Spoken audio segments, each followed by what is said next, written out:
반갑습니다. 2월 28일 월요일 장중시장입니다. 자, 시장이 상승세로 반전이 됐습니다. 일단 하락 출발하긴 했었는데 상승 흐름으로 진행이 됐고요. 호재가 제법 많은 편입니다. 지금 우크라이나 쪽에서의 그런 협상, 물론 이제 여전히 변수가 많고 부담스러운 부분이 있겠습니다만 기대감이 조금 생길 수 있는 것은 당연한 부분이 아닌가 생각되는 내용이고요. 또 방역 패스 중단 소식도 전해지고 있었고, 또 원자력 관련한 테마주군들도 강하게 오르고 있는 모습이기 때문에 전체적으로 시장을 좀 끌어올릴 수 있는 재료들이 많이 생기지 않았나 생각됩니다. 물론 이제 이런 것들이 이제 주력 종목군으로 집중되면서 뭔가 땡길 수 있는 그런 상황이 좀 만들어져야지 되긴 한데, 아직까지는 이제 불안감이 있다 보니까 러시아 관련주들이 약세를 좀 보이고 있습니다. 이제 뭐 대표적인 게 자동차와 반도체가 아닐까 생각되는데, 자, 시장 경기가 좋아짐에 따른 경기 민감 섹터임에도 불구하고 러시아와의 어떤 그런 불안감 때문에 이렇게 주가가 좀 떨어지는 모습이었다 보시면 되겠고요. 자, 수급 주체는 여전히 매도 양상으로 진행되면서 관망세를 보이고 있습니다. 아직까지는 확신할 수 없다, 이런 얘기라고 보시면 되겠죠. 자, 그런 상황 속에서 원자력 관련 테마주들이 다시 급등세를 보이고 있다는 것도 우리가 참고를 해볼 만한 내용인 것 같습니다. 재료가 굉장히 많은 것 같은데요. 한번 차트 보면서 설명을 이어가도록 하죠. 자, 종합주가지수 상황 보시면은요, 오늘 양봉입니다. 마이너스 출발했다가 양봉이긴 한데 그 캔들 자체가 뭐 크지가 않아요. 보통 이렇게 저점권에서 움직일 때는 한번 빵 치고 올라가면서 분위기를 좀 잡아주는 것도 괜찮긴 한데 그 부분이 조금 약하다라고 보시면 되겠죠.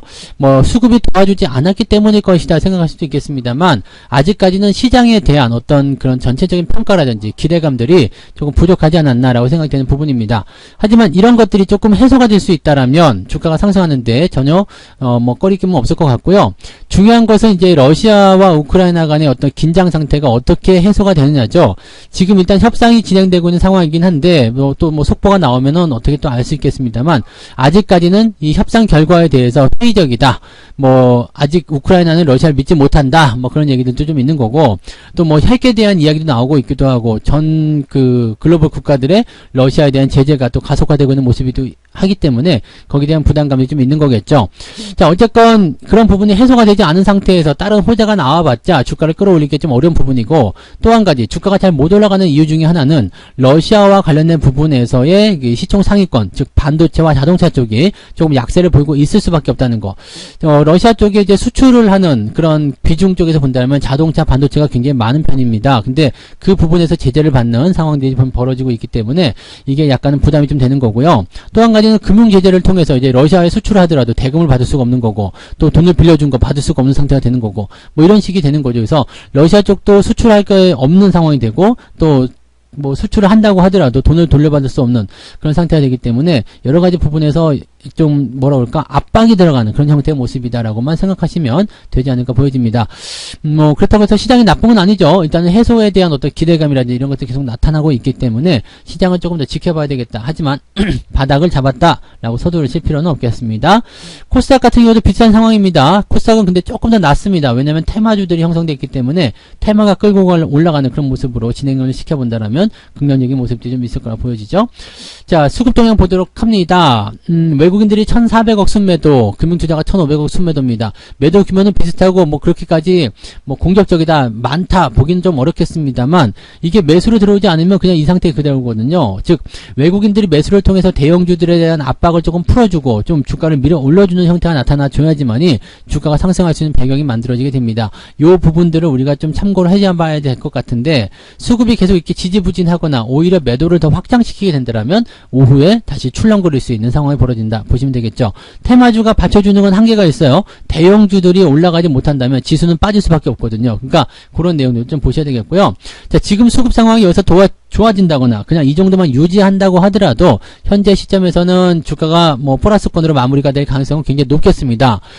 특히나 이제 테마주들에 대한 어떤 움직임들이 강하게 나타나고 있는 상태이기 때문에 그런 기대감을 본다라면 투자 심리라든지 이런 부분들이 아주 약화되지는 않았을 것이다, 이렇게 판단하실 수 있을 것 같네요. 자, 시총 상위 쪽 보면서 이야기 해보도록 하죠. 지금 거래소 쪽 먼저 좀 볼게요. 거래소 쪽 보시면 삼성전자하고 하이닉스는 지금 뭐 낙폭 다 회복해서 지금 보합권에 들어가 있는 모습이긴 한데, 뭐 이런 것들은 일단은 뭐 반도체 쪽은 큰 영향은 없는 것 같아요. 그래서 이쪽 부분들은 조금 더 살펴보자, 이렇게 보시면 될 것 같고, LG 에너지 솔루션이 지금 100억대 밑으로 떨어졌습니다. 더 빠질 수도 있을 것 같아요. 시총이 이제 3위권으로 밀려나면서 하이닉스하고 같이 자리를 또 바꿀 수 있는 상태가 좀 될 수도 있을 것 같은데, 하이닉스가 얼만큼 더 올라가느냐가 중요하겠죠. 만약에 만약에 하이닉스가 100조 원대를 돌파하는 그런 모습을 보여주기만 한다라면 아마도 이제 하이닉스에 몰리는 매수세가 훨씬 더 많아질 수도 있지 않을까 생각되기도 합니다. 어쨌건 지금 LG에너지솔루션은 여전히 하향 곡선을 타고 있는 모습이고요. 보호 예수가 이제 시작이잖아요. 계속 풀릴 수밖에 없는 상태이기 때문에 역시 부담감들이 계속적으로 나올 것이다 생각하시면 되겠습니다. LG에너지솔루션 좀 조심하셔야 될 것 같고 하이닉스나 삼성전자 같은 경우는 그냥 그대로 관망세 유지하셔도 별 문제는 없겠습니다. 자, 그 다음에 나머지 것들도 이제 뭐 그냥 그런 모습이죠. 그냥 그런 모습인데 한 가지 이제 특징적인 것은 이제 LG화학이나 삼성 SDI도 뭐 반등이 나오지만 아직 뭐 기대감을 좀 가져갈 필요는 없겠죠. 근데 자동차 쪽이 지금 러시아 쪽의 어떤 수출이라든지 이런 부분들 쪽에서 부담감을 느끼고 있죠. 또 한 가지는 차량용 반도체가 향후 20년 정도는 더 공급 부족 현상을 엮을 것이다. 뭐 이런 극단적인 뉴스도 나왔더라고요. 그러니까 이런 것들이 여전히 부담을 주고 있는데 주가 상황은 그래도 나쁘지 않은 것 같아요. 아래쪽으로 좀 올라가고 있는 그런 형태로 양봉이 만들어진 그런 모습이죠. 현대차, 기아차 둘 다 마찬가지고요. 지금 일단 현대차가 기아차보다 주가가 더 많이 밀린 듯한 느낌이에요. 그래서 이 시총이 지금 30조 원대로 떨어졌는데 추가로 더 상승할 수 있는 배경을 좀 만들어야 되지 않을까 생각되기도 하겠습니다. 어쨌건 지금 그래도 어느 정도 꼬리도 좀 달아주고 밑에서부터 다시 올려주려는 움직임 보여주고 있기 때문에 러시아와의 어떤 상황만 좀 해결이 된다라면 좋아지지 않을까라고 생각을 좀 해보고는 있습니다. 그래서 그런 내용들이고요. 지금 이 경기 민감 섹터 같은 경우는 이 방역 패스에 그 일시적 중단일지 아니면 영구 중단일지 모르겠습니다만 일단 내일부터 방역 패스가 일단 중지된다는 거 그 부분이 이제 중요하겠죠. 그래서 경기 민감 섹터 뿐만 아니라 지금 보면 CJ, CGV 같은 경우도 주가가 상승세를 보여주고 있는 모습이고 뭐 모두 투어라든지 또는 강원랜드 뭐 이런 기업들 보면 전체적으로 다 올라가고 있죠. 그래서 이 뭐라 그럴까요? 이 위드 코로나 관련한 그런 종목군들의 어떤 주가 상승률 이런 것들이 좀 돋보이게 나타나고 있는 것 같다 생각하시면 되겠습니다. 이쪽 부분들 이제 소비주 쪽으로 연결되기 때문에 이렇게 경기 민감 섹터와 함께 소비 패턴으로 같이 묶어서 보시면은 조금 더 낫지 않을까라고 생각되는 부분입니다. 코스닥 쪽 넘어가죠. 코스닥 쪽 같은 경우는 에코프로비엠이 지금 그 전날 이어서 상승에 이어가고 있는데 이렇게 되면 단기 상승을 좀 기대해 볼 수 있을 것 같긴 합니다. 직전에 떨어지기 전 시점이니까 한 40만 원대 초반까지도 갈 수 있지 않을까 생각되는데 그 부분은 이제 진행해 봐야지 하는 얘기고요. 아직까지 기술적 반등이라는 것만 잊지 않으시면 될 것 같습니다. 위메이드 같은 경우도 지금 반등세 나오고 있지만 여전히 8%가 아니라 뭐 20%가 올라가더라도 여전히 하락 추세로 진행되고 있다는 것을 참고하셔야 될 것 같습니다. 뭐 코스닥도 뭐 그 외에 뭐 특이사항은 없어요. 그냥 그럭저럭 그렇다 정도로 보시면 되겠고요. 엔터주들 움직임들 오늘도 괜찮은 모습이에요. 그래서 엔터주 관련한 모습들도 적극 뭐 긍정적으로 좀 보셔도 괜찮지 않을까 생각됩니다. 일단 코스닥 쪽에서는 많이 올라간 종목만 조심하시면 되지 않을까 생각되고요. 오늘 한국전력 지금 6%대 7% 가까이 상승하는 모습이고요. 두산 이런 것들은 이제 16% 17% 정도 올라가는 모습이었고 두산중공업 같은 경우도 상승을 이어가는 그런 모습인데 이게 다 원전 관련한 부분이죠. 두산중공업이나 또는 뭐 한전기술 다 원자력 관련한 부분이죠. 한전기술도 있었고 그 다음에 보성파워텍 보성파워텍이 지금 상한가예요. 굉장히 강한 흐름. 얘는 이제 예전에 MB정부 때부터 굉장히 강한 흐름을 보였었던 종목인데 네 지금 또 원자력 관련해서 움직임이 좀 짠하고 나타난 것 같아요. 이 원자력 관련한 부분에서는 이제 가능하면 이런 시간 내에 원전을 이제 정상적으로 정상 가동 할 수 있도록 단계적으로 좀 점검해 보자 이런 식으로 얘기가 나왔습니다. 그래서 원전을 이제 다시 연다라는 거죠. 그동안 이제 원자력 관련한 부분들을 뭐라고 했을까요? 이제 그 원전을 폐쇄하게 되면서 주가가 떨어지는 모습이었습니다만 이제는 원전을 다시 사용하자. 지금 문재인 대통령이 이야기한 부분을 보면은 글로벌 에너지 공급망 현안 점검 회의에서 향후 60년 동안은 원전을 주력 기저 전원으로 충분히 활용해야 될 것 같다라고 얘기하게 됐습니다. 그래서 지금 멈춰 있었던 이런 원전에 대해서도 빠른 시간 내에 정상 가동이 가능할 수 있게끔 이렇게 보자. 원전의 의존도가 더욱 커졌다라는 부분이 지금 되는 거죠. 그러니까 이렇게 되면 이제 관련 종목군들의 주가 상승률이 더 진행될 수 있을 것 같아요. 이거 지금 정책으로 나오는 부분이고요.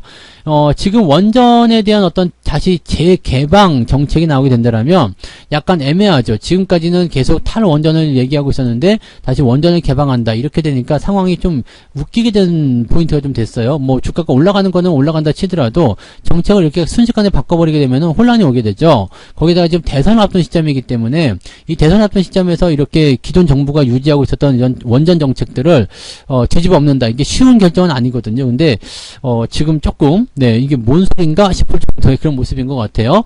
어쨌건 원자력 관련한 부분에서의 어떤 기대감들은 이제 다시 또 생겨나는 것 같죠. 그래서 그동안 계속 원자력이 안 좋았었는데 이번에 반등세를 좀 보이면서 분위기가 좀 좋아지고 있는 것 같고요. 테마가 일단 형성될 때는 많이 올라가 버리면 매수하기 좀 어렵겠습니다만 일단은 뭐 아직 덜 올라간 종목이거나 뭐 그런 것들은 관심을 좀 가져볼 필요는 있을 것 같아요. 지금 시작하는 정책이라면 관심을 좀 가져볼 필요가 있겠죠. 단기적으로 끝나는 게 아니라 추가 상승도 나타날 수 있기 때문에 뭐 많이 올라간 거는 따라가기 어렵겠지만 아직 올라가지 않은 뭐 원자력 관련해서 여러 가지가 있죠. 뭐 플랜트라든지 또는 이제 뭐 피팅 뭐 이런 그 설비 쪽에 대한 어떤 부분이거나 또는 뭐 직접적으로 관여가 될 수 있는 그런 종목군들도 많이 있을 테니까요. 그런 쪽에서 아직 올라가지 않은 것들, 근데 찾기가 좀 쉽진 않으실 것 같은데 그런 것들 위주로 좀 보시는 게 더 유리하다라는 말씀을 좀 드릴 수가 있겠습니다. 그래서 원자력 관련주들은 당분간은 더 올라갈 수 있지 않을까? 라는 생각을 좀 해보도록 하겠습니다. 지금 정책적으로 이제 시작되는 부분에다가 이제 뭐 시동을 검토하라 이런 식으로 나왔기 때문에 거기에서 이제 기대감이 좀 커질 수 있겠죠. 자, 매매 동향 보시면 한국전력과 그 다음에 한국가스공사 이런 종목군들 매수세가 많이 들어와 있고요. LIG 넥스원, 방산주 쪽도 좀 움직이는 모습이 좀 있는 것 같아요. 그 다음에 두산중공업, 후성 이런 종목들이 오늘 상승세고요. 전체적으로 이제 뭐 CS 윈드라든지 이런 거, 뭐 대체에너지, 뭐 풍력, 뭐 일단 발전 뭐 이런 쪽으로 다 움직이는 것 같아요. 그리고 원전 이런 쪽 다 움직이는 거고요.